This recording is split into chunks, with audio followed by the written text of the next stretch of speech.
Bicara bagi masing-masing kami. Sentuh hati kami. Biar tubuh jasmani kami merasakan Engkau. Di tempat ini Tuhan. Kami mengagumi Engkau, memuji Engkau.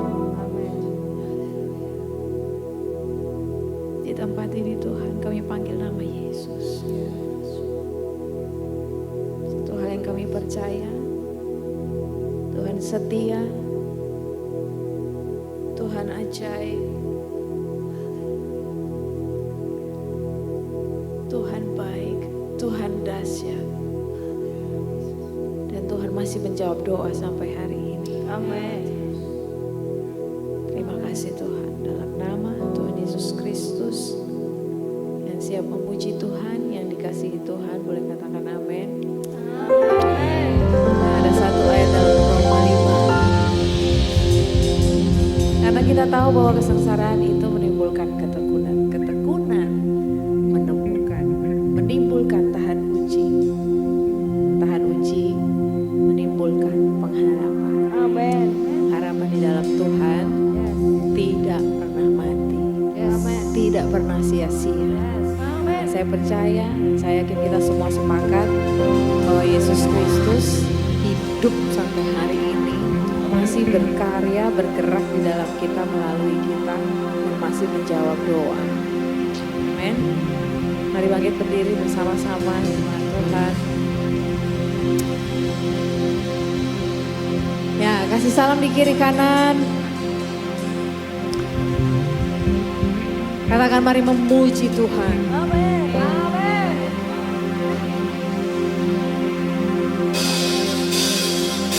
Coba ikuti saja.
sama-sama.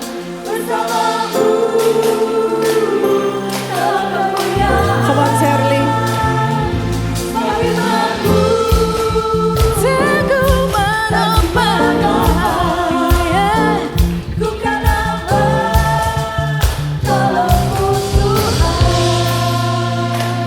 Siap-siap mau terbang. Bilang Sud sama sebelahnya, kita mau terbang. 1, 2, 1, 2,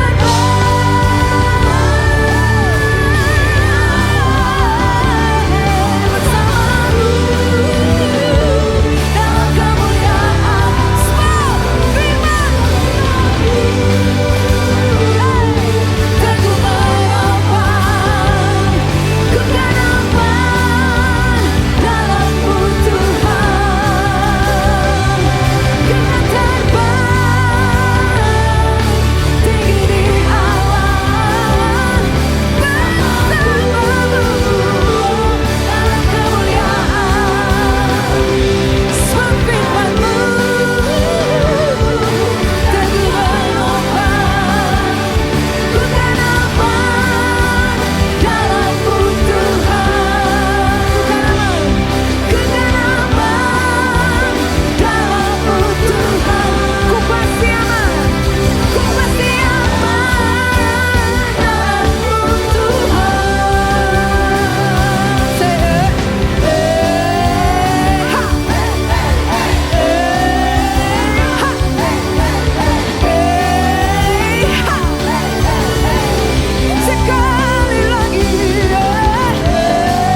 Sekali lagi, kasih salam di kiri kananmu.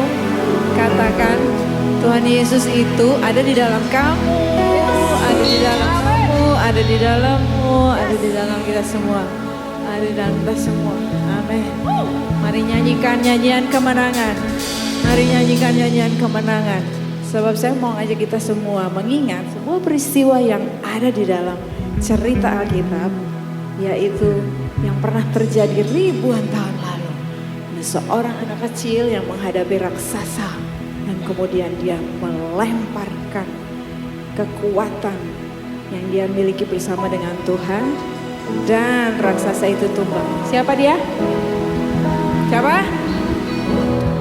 Daud. Amin. Lagu yang akan kita nyanyikan akan mengatakan bahwa semua tantangan kita hempaskan itu karena kemenangan sudah di tangan kita oleh Yesus. Amin. Mari nyanyi sama-sama. Come on. Come on Ricky.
menghadapi hari ini. Dan bayangkan ketika Goliat sendiri yang menghadapi, Daud sendiri yang menghadapi Goliat. Bersama Tuhan, gak ada yang gak mungkin. Saya percaya kita masih berdiri sampai hari ini bertahan itu karena Tuhan. Dan pada akhirnya Tuhan akan membuat kita melihat bahwa Tuhan kasih.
Seturut dengan kehendak Tuhan, Tuhan sudah membawa kemenangan di tangan kami. Biar setiap hari dengan kekuatan dari firman Tuhan itu menyelaraskan hati dan pikiran kami, terus menyadari bahwa Tuhan sudah memberi kemenangan, Tuhan sudah memberi jalan keluar, Tuhan sudah memberi kekuatan, Tuhan sudah memberi hikmat. Setiap hari kita belajar untuk terus memperkatakan firman dan menerimanya di dalam kehidupan kita. We thank you Lord. Silakan duduk kembali dalam hadirat Tuhan. Oh, terima kasih Tuhan Yesus. Haleluya.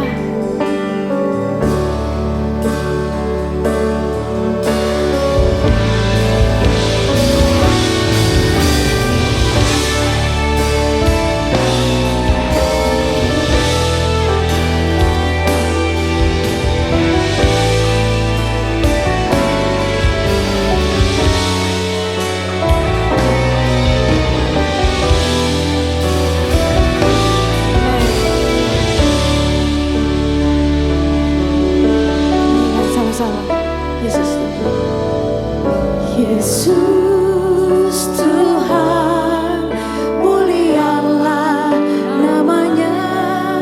Yesus Allahku, besar kasih-Nya. Dahulu, sekarang, dan sampai selamanya. Kasih-Nya tak pernah berubah.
jemaat nyanyikan dari hatimu, Dia sama.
siapa mendengar suaraku dan membukakan pintu hatinya, Aku akan masuk makan bersama-sama dengan dia.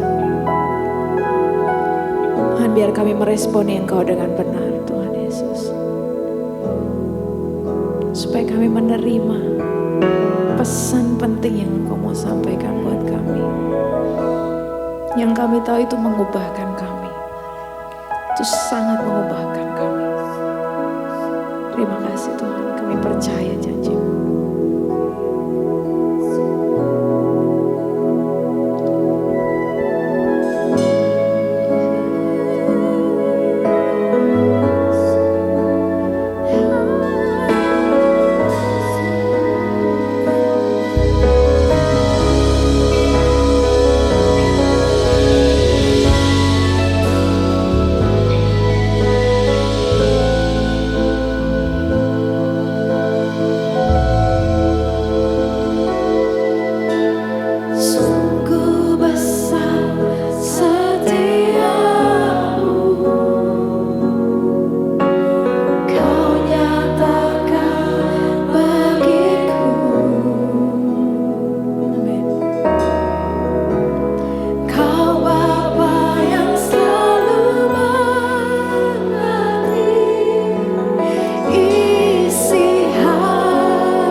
yang terbaik. Rancangan-Mu jauh lebih besar daripada rancangan kami. Mimpi-mimpi-Mu bagi hidup kami jauh lebih luar biasa dari yang mampu kami pikirkan, bayangkan, imajinasikan. Kami mau mendengar Engkau. Kami ingin duduk di kaki-Mu dan mendengarkan perkataan-Mu. Sebab Rasul Petrus mengatakan perkataan-Mu adalah perkataan hidup yang kekal. Berbicaralah kepada kami sebab kami siap mendengar dan melakukannya dalam nama Yesus. Semua yang diberkati mengatakan amin.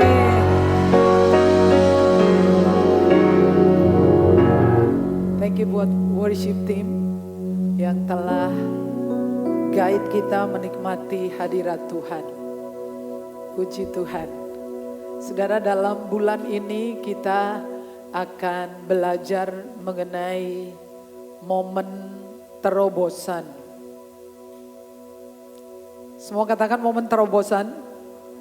Itu adalah ide Alkitab, ya, itu bukan ide yang berasal dari dunia. Kalau kemudian muncul istilah itu dipakai di dalam dunia jauh sebelum dunia mengenalnya, surga sudah memberikan bocoran kepada kita, ya. Tentang terobosan, boleh ditayangkan sayang materinya.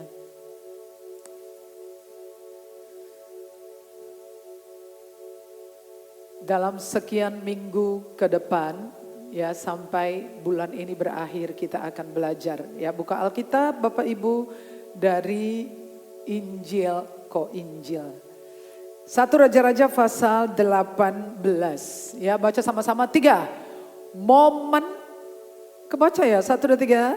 Momen terobosan, ya, dari Sungai Kerit ke Gunung Karmel. Ya, ini tentang Nabi Elia. Jadi idenya itu, ya, baca dulu beberapa ayat karena ini panjang, tidak semua, nanti selebihnya Bapak Ibu baca, ya. 1, 2, 3.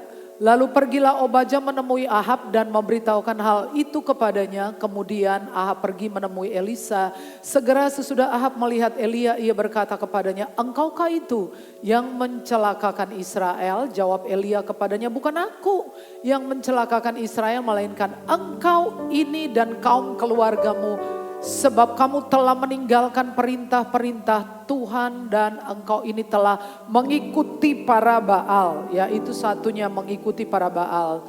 Ayat 19, sebab itu suruhlah mengumpulkan seluruh Israel ke Gunung Karmel, juga nabi-nabi Baal yang ada, yang 450 orang itu, dan nabi-nabi Asyera yang 400 orang itu yang mendapat makan dari meja istana Isabel. Jadi ada 850 nabi Baal yang mereka itu adalah pegawai negeri semua, ya, digaji dari kerajaan, ya, dapat berbagai tunjangan semua dari pemerintah. 850, banyak sekali. Itu adalah bukti bahwa negeri ini telah jatuh di dalam penyembahan berhala. 3.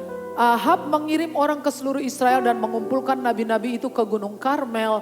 Lalu Elia mendekati seluruh rakyat itu dan berkata, "Berapa lama lagi kamu berlaku timpang dan bercabang hati?" Semua katakan bercabang hati. Saya kira mayoritas orang Kristen bercabang hati terhadap Tuhan, ya. Kita akan koreksi masing-masing, ya. Kalau Tuhan itu Allah, ikutilah dia, dan kalau Baal, ikutilah dia. Tetapi rakyat itu tidak menjawabnya sepatah kata pun.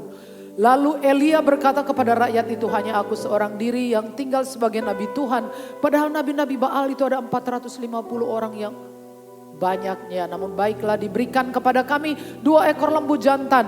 Biarlah mereka memilih seekor lembu, memotong-motongnya, menaruhnya ke atas kayu api. Tetapi mereka tidak boleh menaruh api. Aku pun akan mengolah lembu yang seekor lagi, meletakkannya di atas kayu api, dan juga tidak akan menaruh api. Kemudian biarlah kamu memanggil nama Allahmu, dan aku pun akan memanggil nama Tuhan.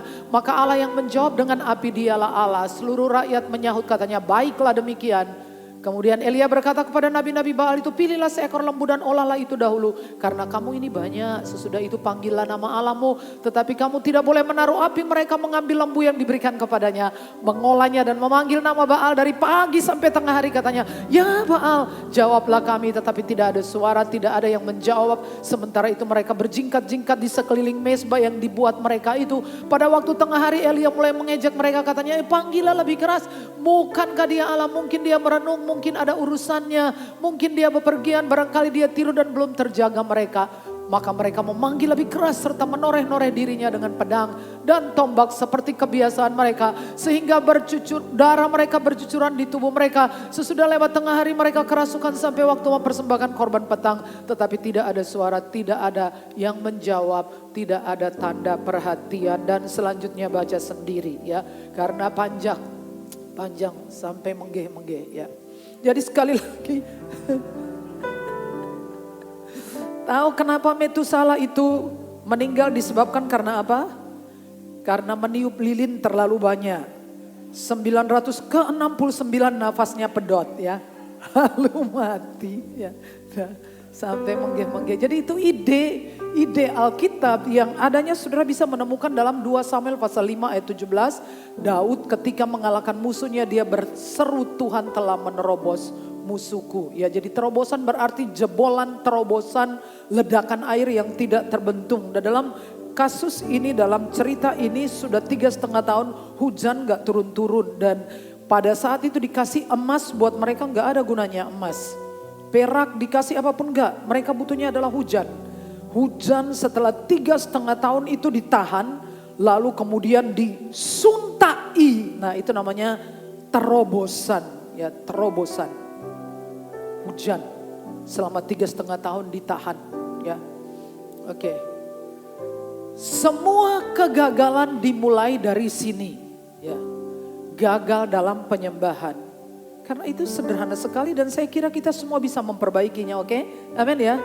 Kan bilang gagal karena gagal gak punya uang. Barangkali kita kesulitan ya. Hanya beberapa orang ya ngumpulin uang bisa. Tapi kegagalan itu bukan gak ada modal. Kegagalan tidak terjadi dalam semalam. Kegagalan itu adalah benar-benar real setelah dimulai dengan gagal dalam penyembahan. Amin. Dan saudara dapat membaca catatan dalam Hakim-Hakim. Itu saudara tahu bahwa grafiknya mereka itu naik turun. Biasanya ditandai dengan ketika mereka menyembah dengan benar. Semuanya jadi benar dalam hidupnya. Kerjaan benar, rezeki lancar, sehat-sehat, powerful, berkuasa, tapi begitu mereka ubah penyembahan mereka, hancur. Salah satu contoh yang sangat jelas adalah dalam pasal 6 Hakim-Hakim tentang Gideon. Dimulai dengan ayat pertama mengatakan, bangsa itu melakukan apa yang jahat di mata Tuhan. Dan kalau saudara baca catatan itu, bahkan Gideon, papahnya Gideon itu punya mezbah dan punya tiang berhala. Dan sebelum Tuhan kasih mereka kemenangan, Gideon harus menghancurkan mezbah itu, menghancurkan tiang berhala apapun resikonya. Tidak ada hujan sebelum ada mezbah. Amin. Pelan-pelan kita maju juga tidak lama. Pasal 6 Hakim-Hakim itu dikatakan maka Tuhan menyerahkan mereka di bawah kekuasaan orang Midian selama 7 tahun. 7 tahun itu apa yang terjadi? Mereka itu ditaklukkan. Saudara belajar tentang hukum otoritas. Begini, tidak ada kuasa dalam hidup siapapun selama dia hidup dalam pemberontakan kepada Allah.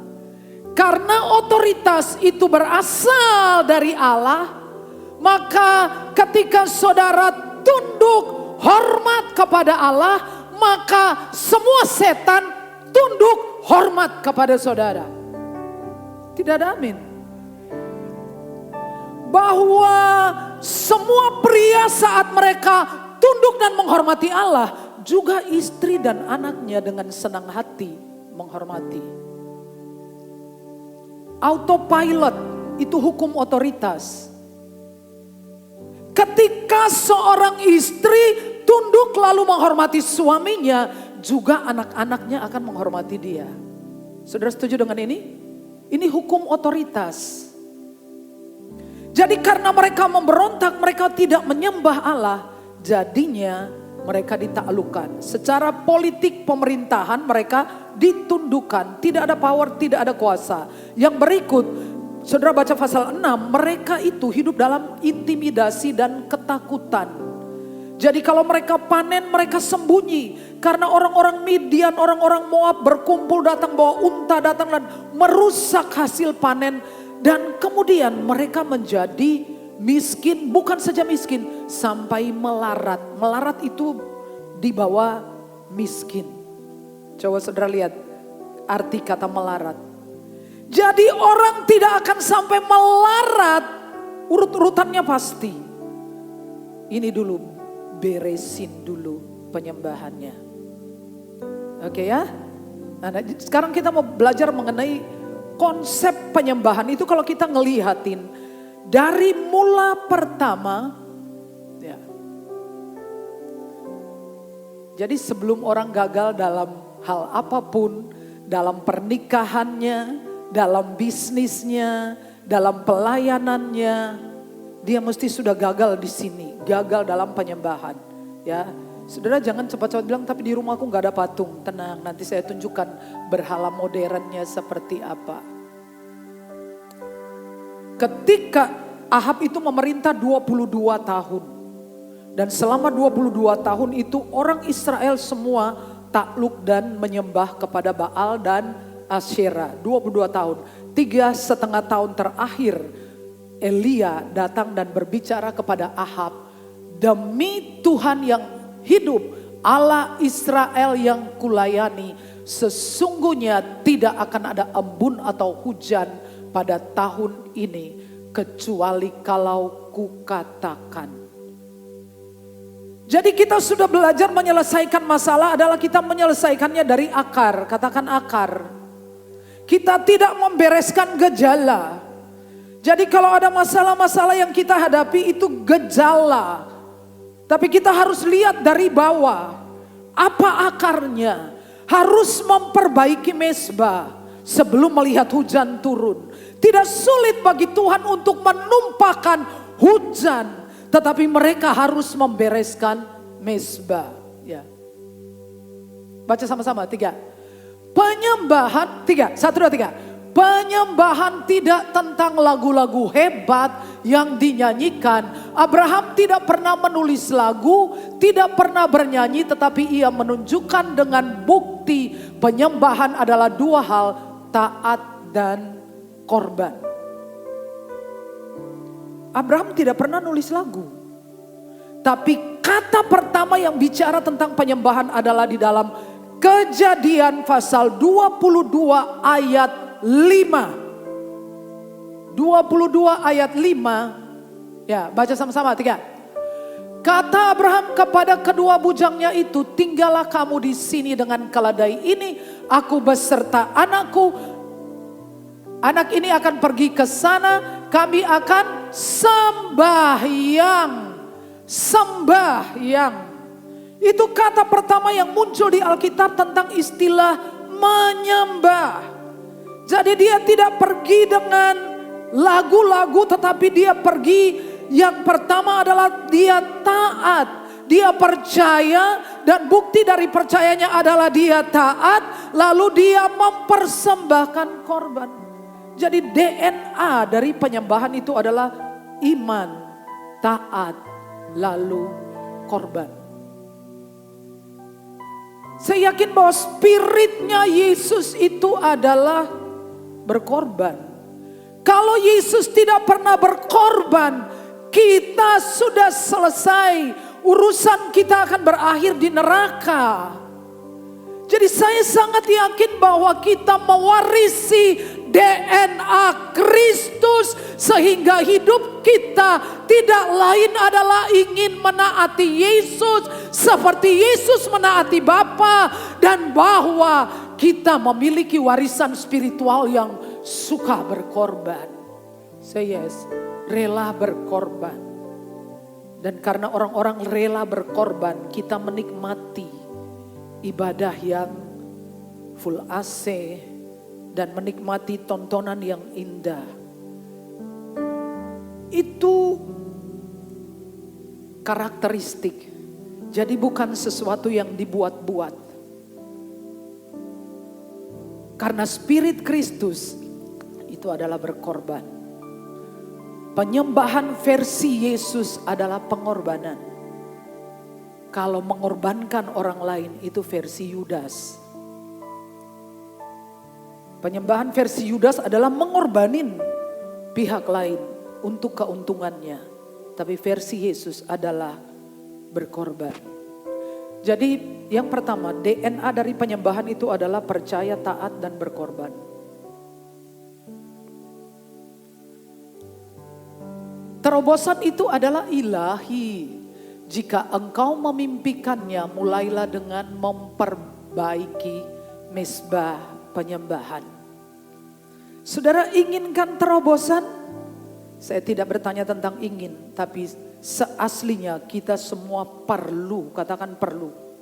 Di masa-masa yang sukar sulit ini, kita perlu mengalami kuasa Allah yang menerobos semua kebuntuan, kesukaran, segala apa yang mandek dalam hidup kita. Kita perlu sekali mengalami terobosan dari Tuhan. Benar ya, amin ya. Kita bukan pengen, kalau pengen gak pengen. Tapi menurut saya saudara bahkan tidak merasa pengen, kita butuh. Kita butuh intervensi secara supranatural. Jadi perbaikilah mezbah Tuhan. Lewati ya. Yang kedua, terobosan ilahi. Terobosan adalah ilahi. Hancurkan berhala sekarang. Jadi setelah dia membuat mezbah, apa? Langkah berikutnya adalah semua berhala dihancurin dulu. Kata Elia kepada mereka, tangkaplah nabi-nabi Baal itu. Seorang pun dari mereka tidak boleh luput. Setelah ditangkap, Elia membawa mereka ke sungai Kison dan menyembelih mereka di sana. Saudara ngeliatin, nemukan benang merah tentang penyembahan dari Bukit Moria sampai di sini. Dan bahkan saudara lihat di zaman raja-raja, siapa yang memasukkan pujian dan musik ke dalam penyembahan? Daud. Tapi bukan karena musiknya. Saudara menemukan satu ayat yang berbicara tentang Daud. Tuhan Allah mengatakan, aku sudah menemukan seseorang yang berkenan di hatiku, yang melakukan semua kehendakku. Itu penyembahan. Amin.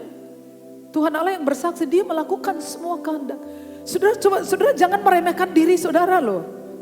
Daud, bukan ini saya tidak berbicara bahwa kita berdosa apa enggak. Kita bisa Daud juga berdosa, come on. Tapi bedanya adalah Daud berdosa dia ngaku. Bisa enggak sih kita ngaku? Kalau kita salah kita ngaku, Tuhan aku salah. Saya kemarin itu kunjungi Makni, terus saya bilang nanti besok saya kirim makanan. Saya lupa. Sampai sudah malam saya bilang, Tuhan Yesus sorry. Saya berbohong. Saya udah janji ngantar makanan, pasti ditunggu. Kan sederhana atau saudara? Jadi waktu kita bicara Daud berkenan melakukan seluruh kehendak Allah, bukan tidak pernah salah, tapi dia tahu caranya bertobat dari kesalahan. Amin. Dan Tuhan berkata, aku menemukan seseorang yang cocok di hatiku, dia adalah Daud. Nanti terakhir tolong ingatin saya, kasih kode supaya saya tahu kenapa nyanyi pujian dan musik, kenapa? Kenapa pujian dan musik itu tempatnya di mana? Ya, saya tadi lupa menyampaikannya.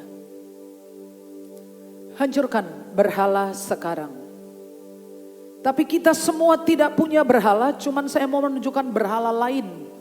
Ada 7 jenis berhala modern yang harus dihancurkan saat ini sebelum kita melihat terobosan. Yang pertama, mana? Satunya mana ya? HP, sosmed. Scroll 3 jam kuat, doa 1 jam ngantuk. Jujur sekali ya. Validasi dengan like bukan dengan perkenanan Tuhan. Nek wong nge-like postingan saya rasanya tuh sudah divalidasi, saya hebat. Tapi saya tidak pernah berpikir bahwa kira-kira saya berkenan enggak. Ya. Jadi kita lebih, orang nge-like saya itu sudah validasi. Perkara Tuhan nge-like saya apa enggak? Yang kedua, uang dan karier. Lembur buat bos bisa, ibadah capek. Target dunia dikejar, panggilan Tuhan nanti. Lebih percaya security di rekening, bukan Yehova Jireh. Cobalah kita semua, include me. Kalau duit sudah menipis, bingung. Benar enggak? Tapi kita lupa bahwa Tuhan itu Yehova Jireh, Allah yang provide.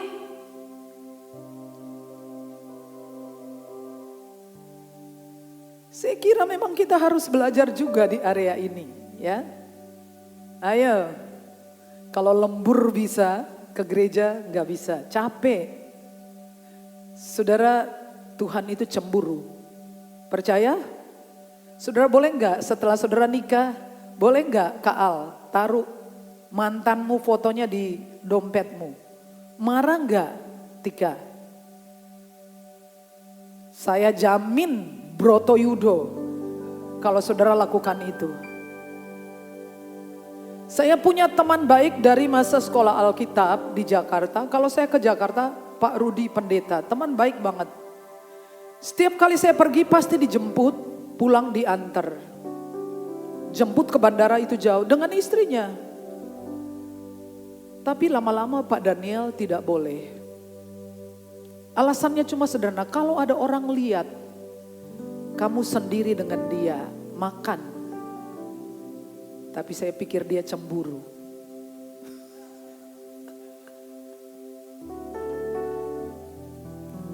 Dulu waktu saya pelayanan di Jogja sering ada acara saya di radio, judulnya adalah Kota di Atas Gunung.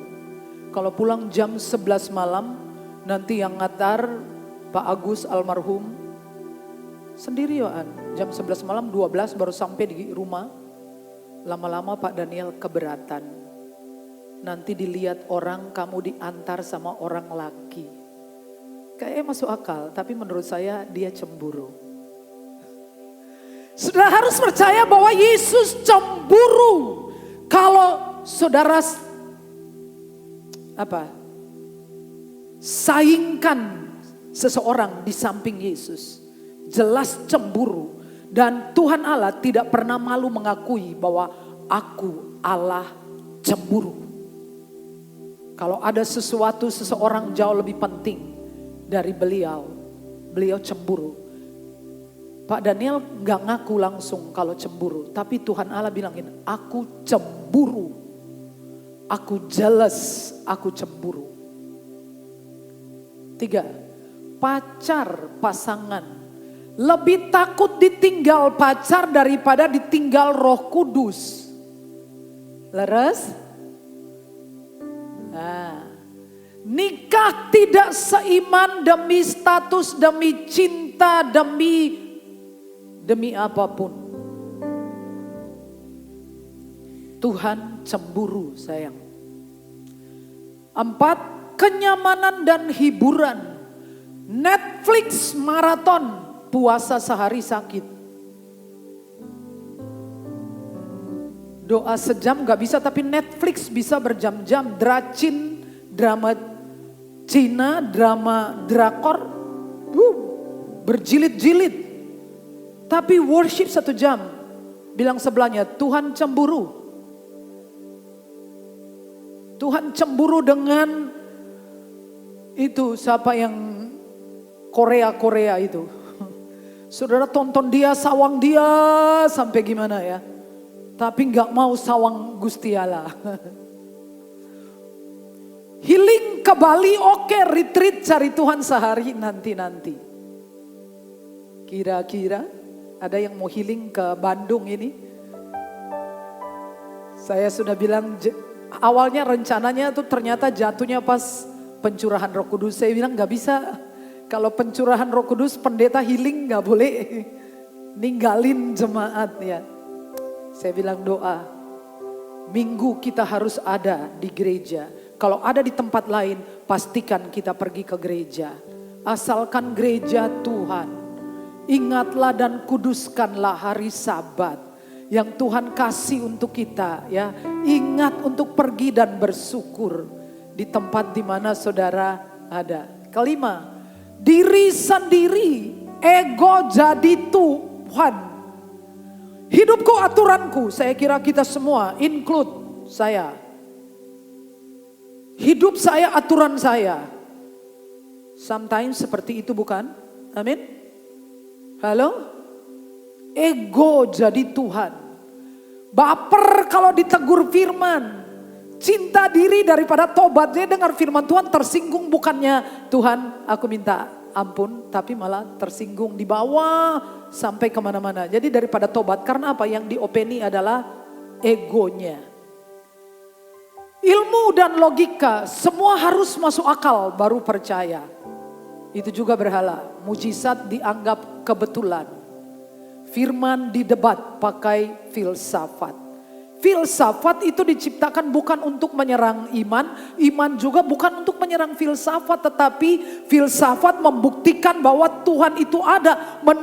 Melalui penelitian alam semesta ini. Filsafat menemukan bahwa Tuhan itu leres ada. Jadi sebetulnya tidak bertentangan. Jangan dipertentangkan. Oke, amin. Jadi hari ini putuskan untuk hancurkan semua berhala. Perkara hujan itu urusan Tuhan. Berkat itu gampang sekali. Tapi Tuhan harus taruh di tangan orang yang bisa dipercayainya. Say yes? Pelayanan dan agama sibuk di gereja tapi setiap hari Senin sampai Sabtu jauh dari Tuhan. Bangga yang salah karena status pendeta. Tapi bukan karena hubungan. Tapi kalau ada yang bisa saya banggakan, saya yakin. Pertama, saya adalah hamba Tuhan. Kedua, saya adalah worshiper. Saya sangat yakin saya adalah penyembah. Saya tidak ragu-ragu. Kalau yang lain saya masih ragu. Tapi mengenai diri saya adalah hamba Tuhan, tidak ragu. Yang kedua, saya adalah worshiper. Seluruh hidup saya adalah menyembah Tuhan. Ritual ganti hubungan. Lalu kita melihat benang merahnya, kita pergi sampai di Yohanes pasal 4. Yesus berkata, Bapa mencari penyembah. Penyembah benar yang menyembah dalam roh dan kebenaran. Dari hati.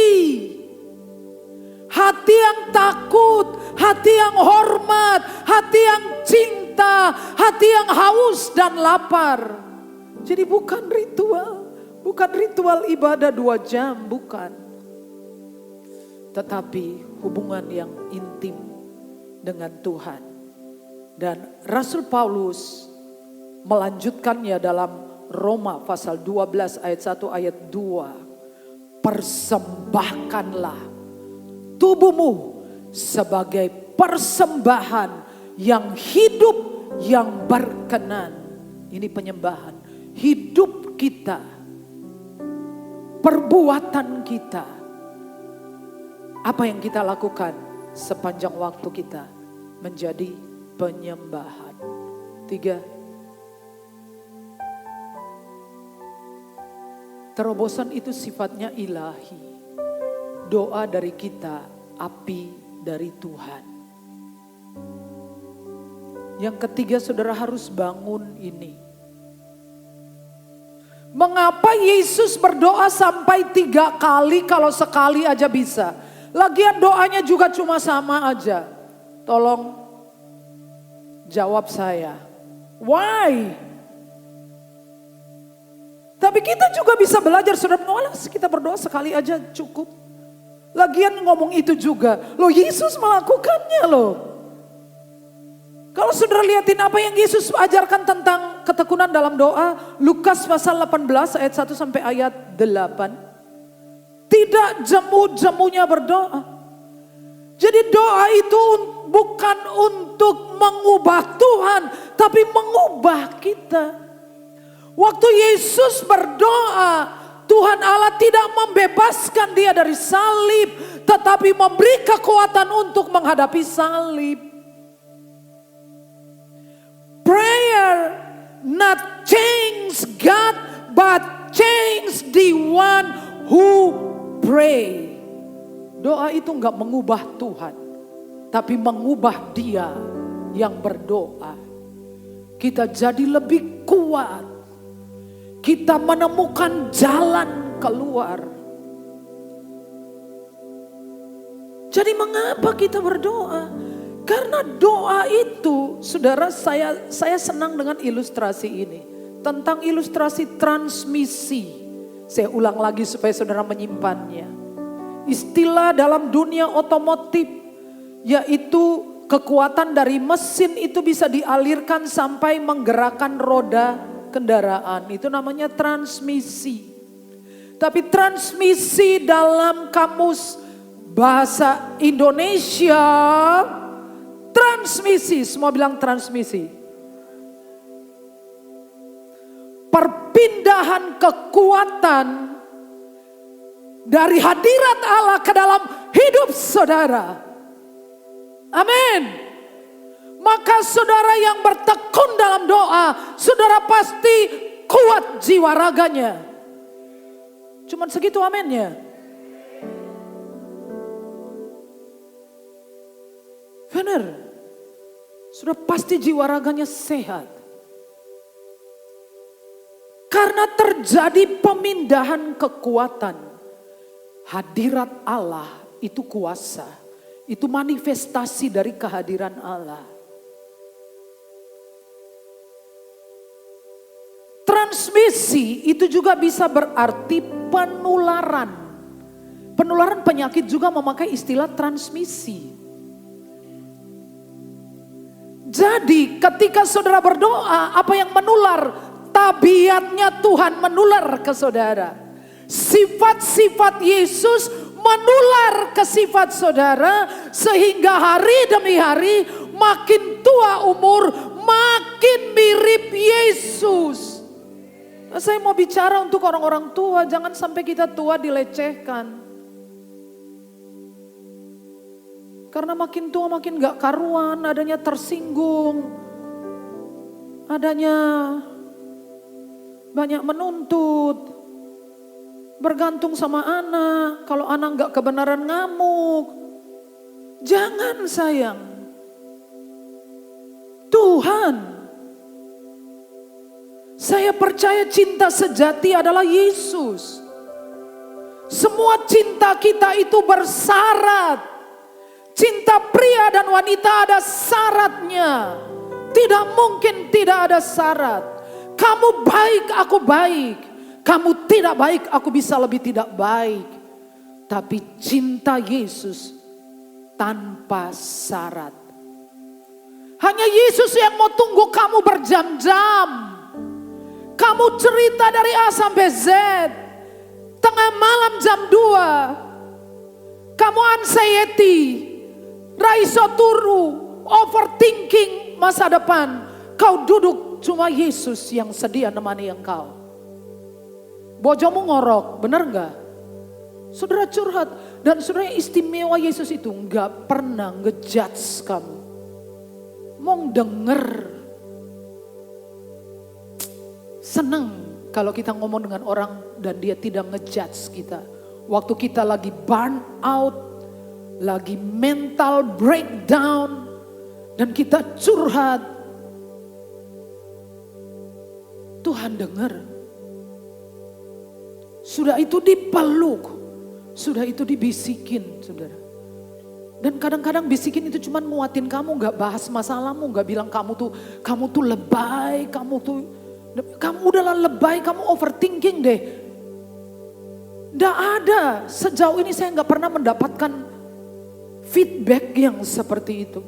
Sepanjang malam gak tidur, saudara sambat, saudara marah. Oh kenapa begini. Nah dibalas loh saudara ya. Paling dipuk-puk, tap-tap punggung, tap-tap saudara wes nyaman. Doa itu menularkan sifat. Nggak usah aja, kita temenan aja, lama-lama itu sifat teman itu bisa nular toh. Kita nular ke dia, dia nular ke kita, benar gak? Iya. Semua teman saya di sekolah Alkitab yang sekamar semuanya suka berdoa. Karena kita saling menular. Kebiasaan itu menular. Semakin saudara terhubung, sifat-sifat Tuhan menular.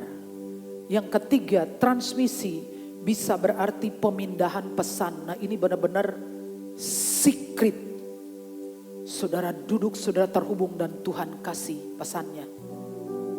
Plak. Satu kata aja dari Tuhan udah menyelesaikan ribuan kegalauan saudara. Kasih Tuhan kemuliaan. Tapi doa tujuannya adalah supaya kita bisa spend your time, kita bisa take time, kita bisa keluar dari noise-nya dunia ini, keributan, kebisingan dunia ini. Nah sekarang saya mengerti mengapa Yesus selalu pergi ke gunung. Mengapa sepanjang malam dia di sana? Mengapa bangun tidur dia nggak lihat ngopi dulu teh enggak? Kenapa dia pergi ke sana? Karena dia terhubung dengan Bapaknya. Dan waktu dia turun dia berkata, Bapak aku ngerti engkau mendengarkan aku. Lazarus come on keluar. Yesus enggak tengking-tengking baru panggil. Enggak, Yesus bilang, Bapak aku mengucap syukur engkau selalu. Loh kok tahu? Sudah kemarin-kemarin di atas gunung.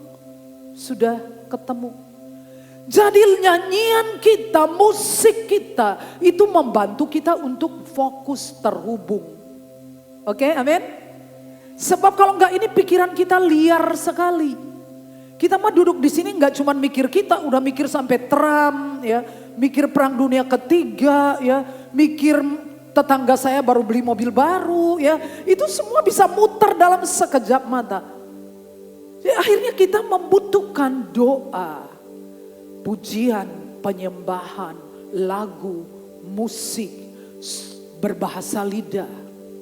Berbahasa lidah itu elok sekali. Karena waktu saudara berbahasa lidah, saudara mulai melupakan keadaan di sekitar saudara. Ya. Dan saudara mulai masuk dalam komunikasi secara spiritual.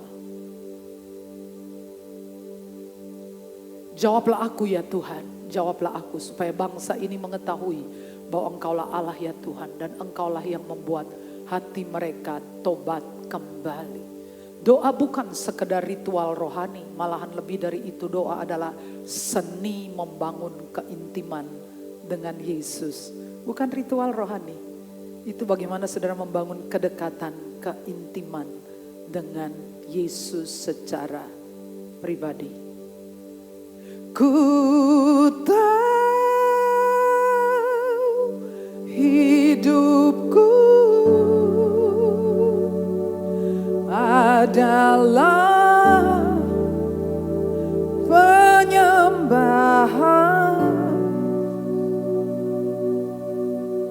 Kau ciptakan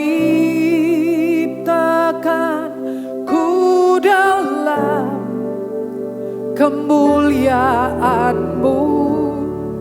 Spend waktu untuk menyembah, mau?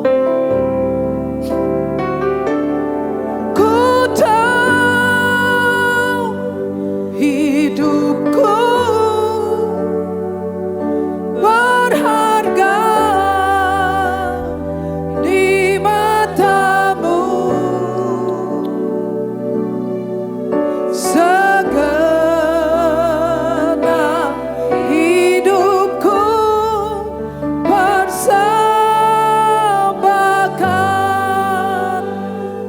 berikan waktu.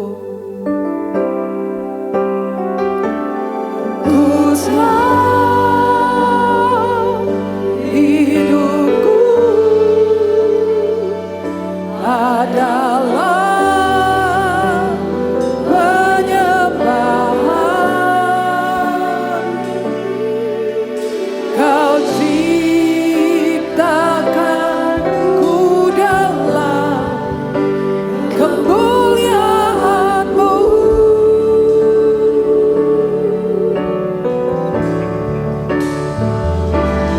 Ku tahu hidupku berharga di mata-Mu.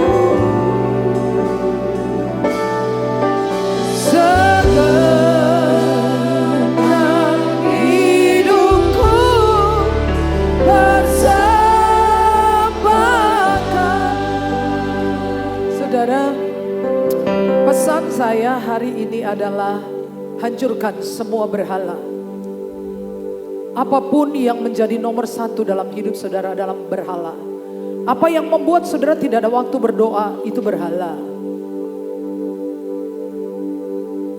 Apa yang lebih penting melebihi Tuhan di hidup saudara, itu berhala.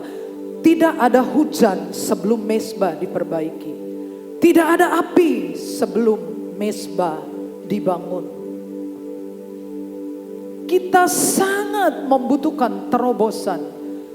Daripada yang saudara sadari, saya tidak tahu, mungkin hari ini saudara berkata, aku pengen uang yang banyak, modal yang besar, suntikan dana, aku perlu promosi. No, stop saudara. Sebelum itu, mezbah, bikin mezbah, promosi itu urusan Tuhan.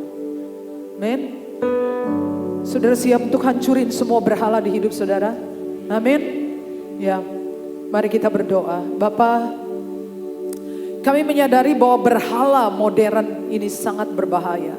Tidak kelihatan, namun mengambil alih perhatian kami, waktu kami, sehingga kami tidak bisa memberi yang terbaik untuk Tuhan. Kami tidak bisa duduk sebentar 1 jam saja untuk mendengar Engkau. Kami sangat terburu-buru, kami mengejar semua yang lain dan mengabaikan Engkau. Kami bertobat Tuhan. Ikuti saya, Tuhan Yesus, bawa kami ke dalam pertobatan. Kami adalah orang-orang yang disebutkan.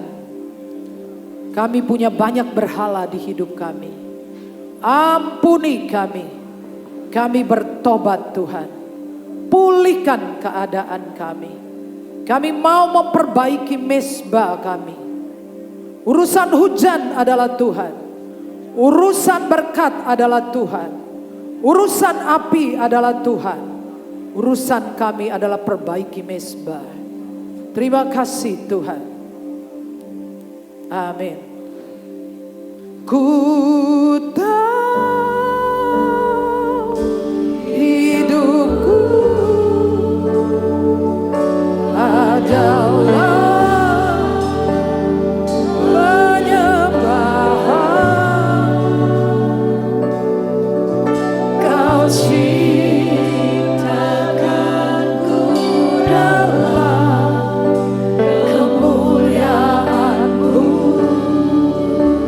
Bapa, terima kasih Tuhan untuk tubuh dan darah Yesus. Korban yang sempurna, penyembahan yang sempurna. Berkati semua saudara kami yang sakit, Ciloan, Ciipon, Ibu Tea, anak dari Pak Wawan, Ibu Bona. Sembuhkan mereka semua dalam nama Yesus.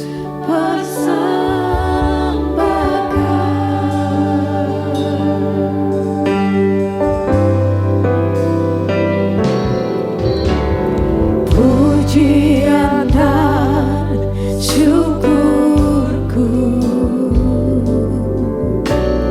ku bawa padamu. Amin.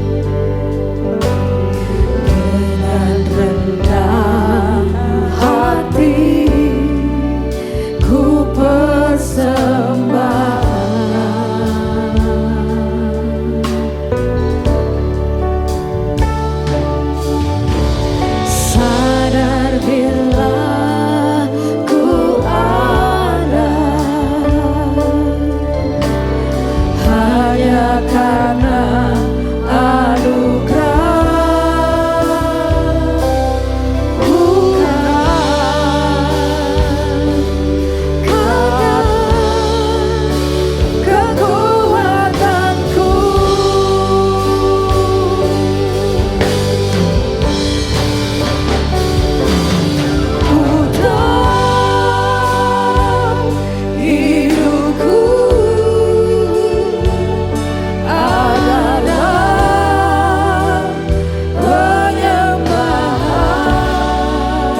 Angkatlah roti dengan tangan kanan saudara. Sebab apa yang telah aku teruskan kepadamu telah aku terima dari Tuhan. Yaitu bahwa Tuhan Yesus pada malam waktu ia diserahkan mengambil roti dan sesudah itu ia mengucap syukur atasnya. Ia memecah-mecahkannya dan berkata, inilah tubuhku yang diserahkan bagi kamu, perbuatlah ini menjadi peringatan akan aku. Dalam persekutuan dengan tubuh Yesus Kristus, makanlah dalam nama Yesus.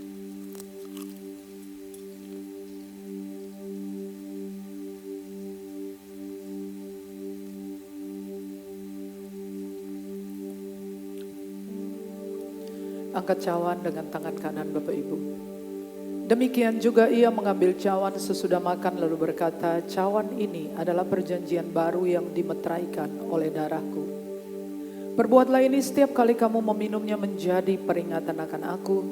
Sebab setiap kali kamu makan roti ini dan minum cawan ini kamu memberitakan kematian Yesus sampai ia datang. Untuk kesembuhan segala penyakit, untuk kesehatan ilahi, untuk perlindungan jasmani dan rohani. Semua berkat yang dijanjikan minumlah dalam nama Yesus. Ku bersyukur padamu Tuhan, buat kasih setiamu di dalam hidupku. Anugerahmu besar bagiku di setiap waktu. Ku memujimu, ku bersyukur padamu Tuhan, buat kasih setiamu di dalam hidupku. Anugerahmu besar bagiku di setiap waktu. Ku memujimu, ku memujimu,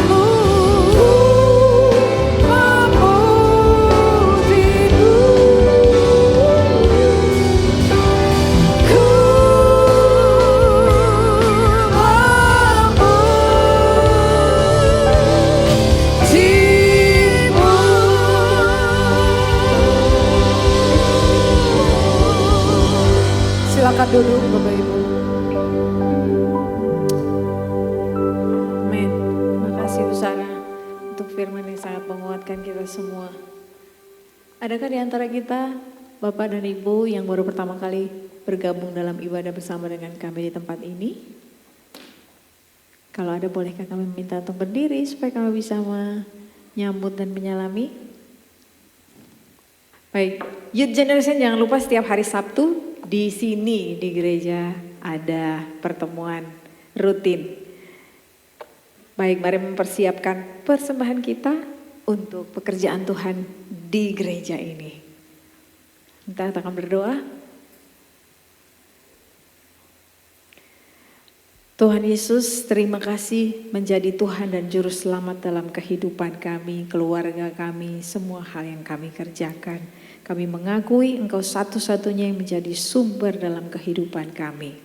Terima kasih Tuhan, kami bersyukur kami bertumbuh di gereja ini, kami memberi persembahan ini Tuhan untuk pekerjaan-Mu, untuk pelayanan di gereja ini, supaya pendeta-pendeta hamba-hamba Tuhan, tim kunjungan dapat mengunjungi semua yang membutuhkan bantuan doa, semua yang membutuhkan pertolongan, semua yang membutuhkan Yesus Kristus dalam hidup mereka ya Tuhan. Terima kasih Tuhan, kami berdoa melindungi semua pelayan-pelayan di gereja ini. Tuhan, Engkau jaga pelihara pagari bentengi mereka ya Tuhan, berkati keluarga mereka. Ini persembahan kami Tuhan, di dalam nama Tuhan Yesus Kristus kami berdoa.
kita bersatu hati di dalam doa.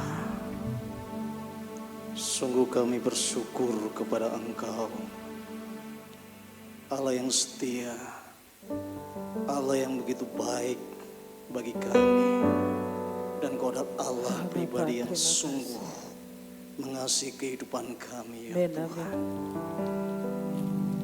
Sungguh kami senantiasa bersyukur kepadamu, ya Bapa, sebab Engkau mengasihi bangsa kami. Amin. Begitu banyak penduduk, begitu banyak ras, suku, agama, di mana kami membutuhkan, ya Tuhan. Amin.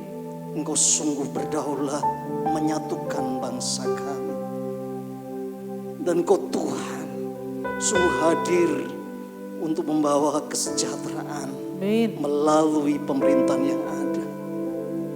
Tuhan, ampuni sikap pemerintahan kami yang sering berlaku tidak adil kepada Tuhan, kepada rakyat. Untuk itu Tuhan, kami pun belas kasihan Allah.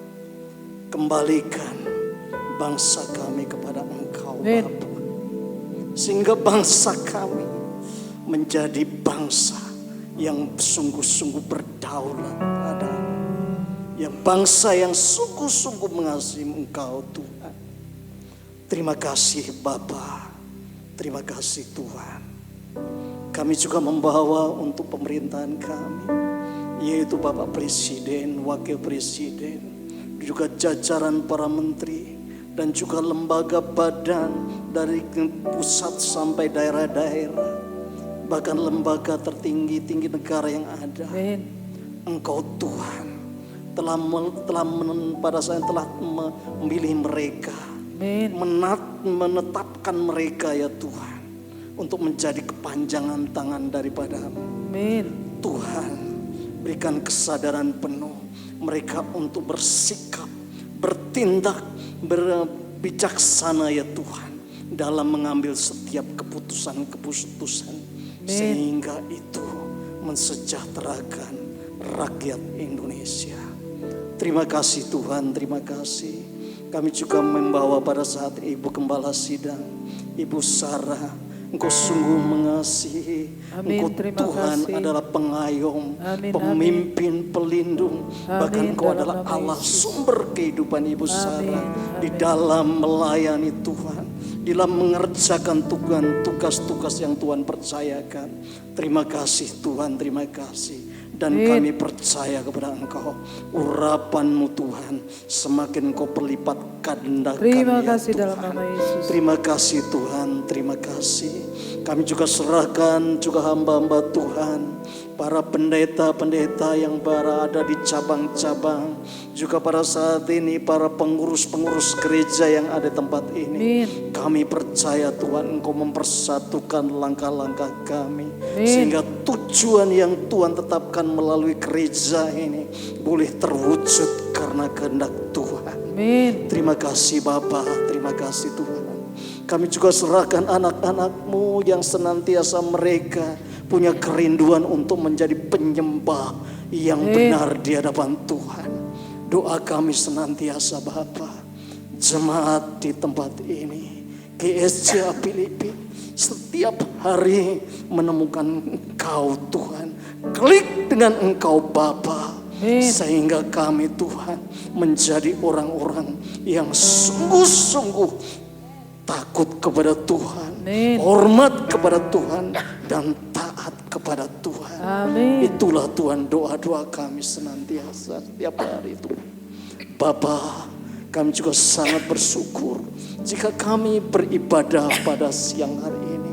Terima kasih Tuhan untuk perjumpaan secara pribadi dengan Engkau. Terima kasih Tuhan untuk berkat-berkat-Mu.